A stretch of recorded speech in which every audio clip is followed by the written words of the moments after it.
Here in Searchlight, there are no rivers or bodies of water that are very close to Searchlight, and so the water source is well water.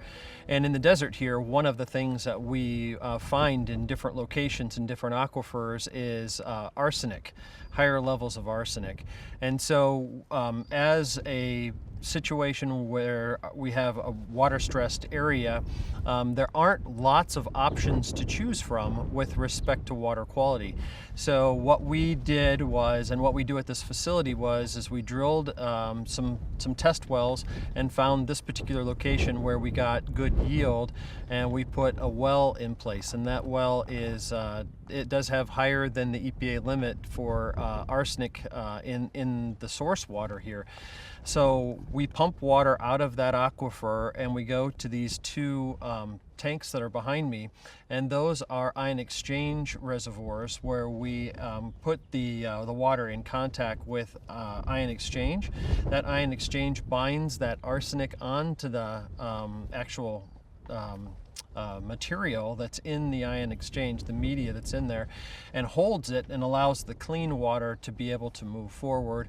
That then goes over to our area where we have the KETOS shield, and that KETOS shield gives us a readout of those water quality parameters, that particularly arsenic, what we're concerned about, and then that water goes off to our customers in Searchlight. The visibility that we get into the process and ensuring that we are providing good quality water 24/7 is really one of the great benefits associated with the instrumentation, the KETOS shield that we've got. That's where online water quality monitoring is really, really helpful. It's that eye that is out in the field that where you can not have operators or people be 24/7 to be watching exactly what's happening. It's helping us to monitor and make sure that we're in compliance 24/7. I'm really a believer in determining what your challenges are, what your gaps are, those places where you really don't know and can't answer those questions, and looking for solutions to them. And here at the arsenic treatment plant at Searchlight, that really fit that criteria, and that hole was filled by the KETOS shield.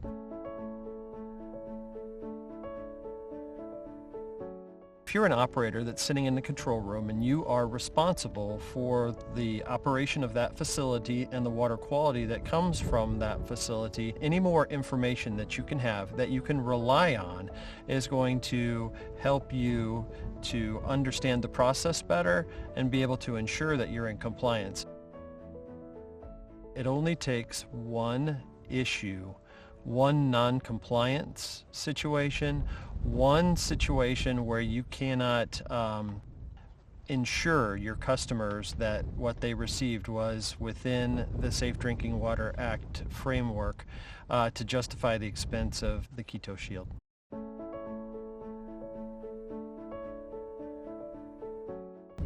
In the utility world that we live in, it's an ever-changing environment where more information is needed, where decisions maybe potentially carry even more weight, and really what we want to have is the information and the tools in our hand to be able to make those correct decisions the first time and to be able to manage risk. And so I would recommend to utility managers that I think that the standard that we get from EPA through the Safe Drinking Water Act, and whether, how that's promulgated in the various states, that is a baseline.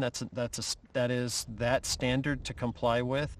But in the world that we are now living in 2021, customers are expecting even more. They're expecting for us to be able to demonstrate to them that everything that we're providing to them not only meets the standard, but is even lower than the standards. And we can have answers to those questions, and we can ensure that we are doing that 24/7. Installation was very easy for us.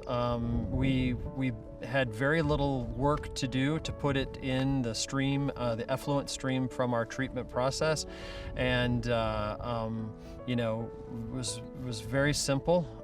The actual installation and the work that was done to get the communication and information back to our operators was very simple. And so all in all, a very simple installation. I think the people from KETOS have been very responsive, and they have worked with us to not only on the implementation but on the ongoing maintenance that needs to occur. Very, like I said, quick to answer our questions and any concerns, and I think they realize that we have a lot of things that are going on as a water utility, and so being an effective and efficient interface is definitely the focus. Procurement is always a challenge in these types of situations because you're trying to demonstrate the fact that you have found the appropriate solution, but you've also been competitive in looking at the different options that are available. And so one of the things that's been very helpful for us is going through an RFP process with WaterStart, who we are a member of. It allows us to be able to evaluate multiple technologies and go through a defined selection criteria to show that this is the technology or the innovation that's the most appropriate. And when you do that, it really streamlines the purchasing process. And then whether it be whatever mechanism you're going to use, which could potentially be a sole source agreement, or could be other approaches that you have, you've been able to demonstrate that you've gone through and found the best solution for the challenge that you're facing. So for us, using the process that I just mentioned, procurement is actually quite simple. Because really what the procurement rules are intending for you to do are to make sure that you are getting the best value for the ratepayer and that you're being competitive and allowing people to show you what their technology does, what their application is, and by going through this process, it's actually really streamlined the overall procurement situation for these innovative solutions. And so KETOS was one of those for sure.